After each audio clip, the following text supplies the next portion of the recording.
BSNL बना जियो का बाप। एयरटेल और जियो की होगी अब छुट्टी।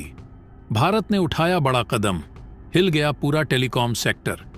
140 करोड़ भारतीयों को फ्री में इंटरनेट देने की हुई बड़ी प्लानिंग। अब इंटरनेट दुनिया का बदल जाएगा पूरा नक्शा। दोस्तों, जिस तरह से प्राइवेट टेलीकॉम कंपनियां, वो चाहे एयरटेल हो, जियो हो या फिर वीआई ही क्यों ना हो, अपनी मोनोपोली 140 करोड़ भारतीयों पर चला रही हैं, जब चाहे इंटरनेट का दाम बढ़ा देती है, जिसकी वजह से आम जनता पूरी तरह से टूट चुकी है। और अभी हाल ही में जिस तरह से अचानक इंटरनेट का दाम बढ़ा है, उसकी वजह से भारतीय आम जनता और ज्यादा परेशान हो चुकी है। और ये टेलीकॉम कंपनियों ने लोगों को इस तरह अपने जाल में फंसा रखा है कि उस जाल से निकलना लोगों के लिए नामुमकिन हो चुका है। लोग इतना ज्यादा एडिक्ट हो गए हैं कि इंटरनेट के बिना एक सेकंड भी नहीं रह सकते। और यही मजबूरी का फायदा टेलीकॉम कंपनियां उठा रही हैं। लेकिन अब इन प्राइवेट टेलीकॉम कंपनियों को मार्केट से छुट्टी करने के लिए भारत की सरकारी टेलीकॉम कंपनी, जिसका नाम है बीएसएनएल, मैदान में कूद पड़ी है। अब यहां पर सबसे बड़ा सवाल यह है कि क्या भारत के बीएसएनएल में है दम? क्या बीएसएनएल बन सकता है भारत के इंटरनेट डेटा की दुनिया का बादशाह? एयरटेल जियो का मार्केट क्या बीएसएनएल खा सकता है? दोस्तों, यह बात सुनने में आपको अजीब लग रही होगी, क्योंकि बीएसएनएल से ज्यादा एक्सपेक्टेशन आज के भारतीयों को नहीं है। बीएसएनएल ने अपनी सर्विस हमेशा लोगों को खराब ही दी है। नेटवर्क इशू हमेशा देखने को मिला है, इसलिए इस तरह का सोचना स्वाभाविक है। लेकिन दोस्तों, मार्केट में हुई है कुछ ऐसी खलबली जिसके बाद बीएसएनएल फिर से ट्रेंड करने लगा है। बीएसएनएल नया जियो बन सकता है, लेकिन उसके सामने कुछ चैलेंज आने वाली हैं। आज के इस वीडियो में समझेंगे किस तरीके से मोबाइल कंपनियां लंबा पैसा चूसने की फिराक में हैं हम मोबाइल यूजर्स से, और कैसे बीएसएनएल हमको इस परेशानी से उबार सकता है और देश के लिए बड़े पैमाने पर रिसोर्सेज और रेवेन्यू जनरेट कर सकता है। तो दोस्तों, पूरी खबर क्या है जानेंगे इस वीडियो में। लेकिन उससे पहले बीएसएनएल के इस काम के लिए इस वीडियो पर एक लाइक तो बनता है। फटाफट वीडियो को लाइक कर दीजिए। दरअसल दोस्तों, कुछ समय पहले एक खबर सामने निकल कर आई थी, आपने सुनी होगी। भारत की प्रमुख टेलीकॉम कंपनियां एयरटेल, जियो और वीआई, जो अपना अच्छा खासा फीस लेते थे, जो टैरिफ लेते थे, उसे बढ़ा दिया था। मतलब डेटा महंगा, फोन का रिचार्ज महंगा, यानी कि 10% से 27% तक की वृद्धि। जरा सोचिए, 27% तक वृद्धि आपके टैरिफ चार्जेस, यानी कि जो रिचार्ज 100 रुपए का मिल रहा था, अब वो 127 का मिल सकता है। अब सवाल ये उठता है कि आखिर इन कंपनियों ने अचानक अपनी प्राइसेस क्यों बढ़ा दी? इसके पीछे की असल वजह क्या है? तो आपको बता दें कि हाल ही में जो 5G स्पेक्ट्रम का ऑक्शन हुआ था, यानी कि भारत सरकार ने जो नीलामी की थी 5G के स्पेक्ट्रम की, तो इन कंपनियों ने इसमें पार्टिसिपेट किया था और 1.5 लाख करोड़ का इन्होंने इन्वेस्टमेंट किया है।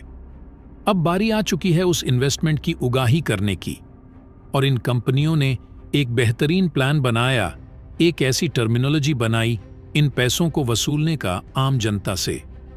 यानी इन्होंने इन्वेस्टमेंट किया और इसका भुगतान अब कस्टमर्स को करना पड़ेगा। दरअसल दोस्तों, इन कंपनियों ने जिस टर्मिनोलॉजी को अपनाया है उसका नाम है ARPU, यानी एवरेज रेवेन्यू पर यूजर, यानी एक व्यक्ति से एवरेज कितना कमा लेती हैं कंपनियां। तो जरा आंकड़ा सुन लीजिए। अगर जियो की बात करें तो जियो 181 रुपए प्रति यूजर कमाता है, एयरटेल 209 रुपए प्रति यूजर कमाता है, वीआई का थोड़ा कम है, यानी 135 रुपए। तो दोस्तों, एयरटेल ने टारगेट रखा है, जो 209 रुपये ले रहा है, वह कम से कम उसका एवरेज रेवेन्यू पर यूजर जो है वह 300 हो जाए। अब बाकी कैलकुलेट कर लीजिए, जियो कितना बढ़ाएगा और वीआई कितना बढ़ा सकता है। तो अब मार्केट से उगाही शुरू हो चुकी है। कंपनियां अब जो सर्विसेज दे रही हैं उसकी एवज में पैसा लेना बड़े पैमाने पर शुरू करने वाली है। वहीं देखा जाए तो जो यूजर इस्तेमाल करते हैं उनका बेस बड़ा नहीं हो रहा है, लेकिन नए मोबाइल यूजर निकलकर कम मात्रा में आ रहे हैं। जैसे आज से 10 साल पहले होता था, उससे स्पीड अब कम हो गई है। ऑलमोस्ट सभी के पास मोबाइल पहुंच चुका है। तो यूजर बेस नया नहीं बन रहा है। और इन कंपनियों को ऐसा करने की जरूरत इसलिए पड़ी क्योंकि अगर वह पैसा नहीं लेंगे तो वह अपनी सर्विस अच्छे तरीके से यूजर तक नहीं पहुंचा पाएंगे। दरअसल इसके लिए नए इंफ्रास्ट्रक्चर को डालना पड़ेगा। 5G इंफ्रास्ट्रक्चर डालने के लिए 5G हर जगह पहुंचाना होगा।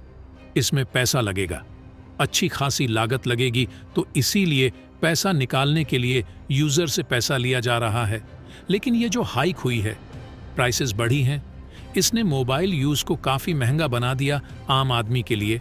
और इसीलिए BSNL फिर से चर्चा में आ गया है, क्योंकि सभी कंपनियों ने अपने टैरिफ हाई करने की बात कह दी। लेकिन BSNL जहां का तहां ही नजर आ रहा है। अगर वह वृद्धि करेगा भी तो उतना नहीं करेगा। लेकिन देखा जाए तो BSNL इस वक्त सबसे सस्ता डेटा प्लान, सबसे सस्ता टेलीफोन प्लान दे रहा है। दिक्कत यह है कि BSNL का 4G अच्छी तरीके से रोल आउट नहीं कर पाया है।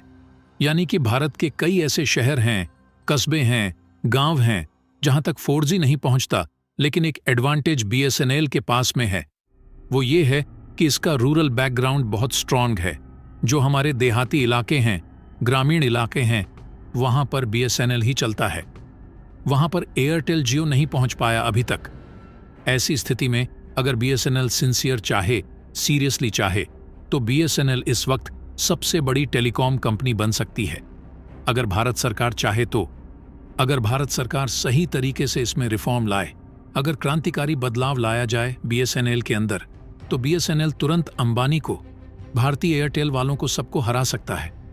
दिक्कत यह है कि क्या BSNL को रिवाइव करने की कोशिश की भी जाएगी?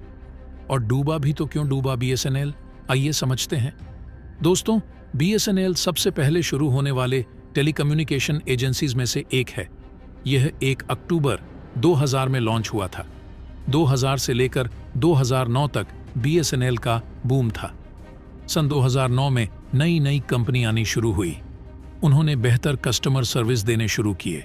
कस्टमर्स के फ़ोन को अगर कुछ प्रॉब्लम आ जाए तो जल्द उठाया करती थी। प्राइवेट कंपनियां जल्दी इंस्टॉलेशन करवाती थीं। रिपेयर का काम आता तो भी ठीक करती थी और सारा कुछ एकदम जल्दी करके देती थी, तो इसीलिए पॉपुलर होने लगी। सारी प्राइवेट कंपनी, इनकी स्पीड अच्छी थी, कॉल ड्रॉप कम होते थे।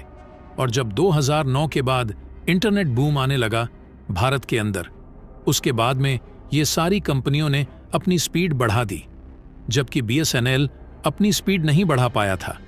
वीडियो उसमें बफर होते ही रहते थे, गोल गोल चक्कर घूमते रहता था, वीडियो आगे नहीं बढ़ता था।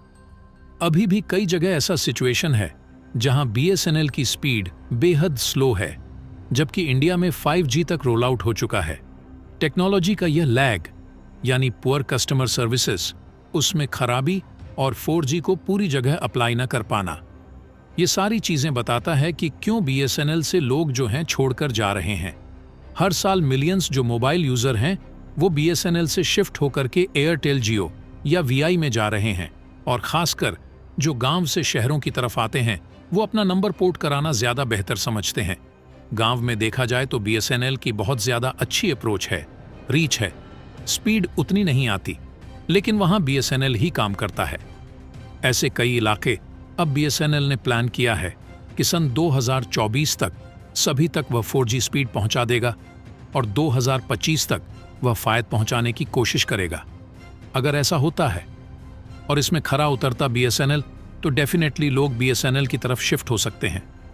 लेकिन फिर वही बात आ जाती है, प्रॉपर स्पीड अगर नहीं दे पाया, 4G बोलने के बाद भी नहीं दे पाया, 5G बोलने के बाद भी नहीं दे पाया, कंज्यूमर्स की प्रॉब्लम को कॉल सेंटर वाले जल्दी फिक्स नहीं कर पाए, तो ऐसी स्थिति में BSNL आगे नहीं बढ़ पाएगा। लेकिन इस समय BSNL के पास गोल्डन अपॉर्चुनिटी है, जहां सारी प्राइवेट कंपनी ने अपनी प्राइस को बहुत ज्यादा बढ़ा दिया। लोगों को ज्यादा डेटा इस्तेमाल करने की आदत पड़ चुकी है, तो उन्हें ज्यादा पैसा खर्च करना पड़ेगा, यानी लोग काफी दिक्कत में हैं। तो ये लोग रोल बैक कर सकते हैं BSNL की तरफ। और अब BSNL ये अच्छी तरह से जान चुका है कि इंटरनेट की दुनिया में कैसे भूचाल लाना है, इसलिए BSNL अब बड़े लेवल पर 4G टावर लगाना शुरू कर चुका है। ऑलमोस्ट ये काम अब कंप्लीट ही होने वाला है। इससे देश के बड़े एरिया तक BSNL का 4G नेटवर्क पहुंचने की राह आसान हो जाएगी। खास बात है कि बीएसएनएल जहां भी अपने नेटवर्क को अपग्रेड कर रही है, उसे भविष्य में 5G में बदलना आसान होगा। बीएसएनएल उन ग्रामीण इलाकों में 4G सर्विसेज को पहुंचाना चाहती है जहां किसी और कंपनी की सर्विस नहीं पहुंची है। मकसद उन इलाकों तक कनेक्टिविटी पहुंचाना है जो सुविधाओं से पीछे हैं। जो यूजर्स अभी 2G और 3G नेटवर्क से जुड़े हैं, उन्हें 4G नेटवर्क पर लाया जाएगा। अगर बीएसएनएल ने जो प्लान बनाकर रखा है, पूरे भारत भर में कोई भी ऐसा इलाका न बचे जहां बीएसएनएल मौजूद हो और 4G न मिले। अगर यह करने में कामयाब हो गया, बीएसएनएल तो बीएसएनएल हिट हो सकता है। अगर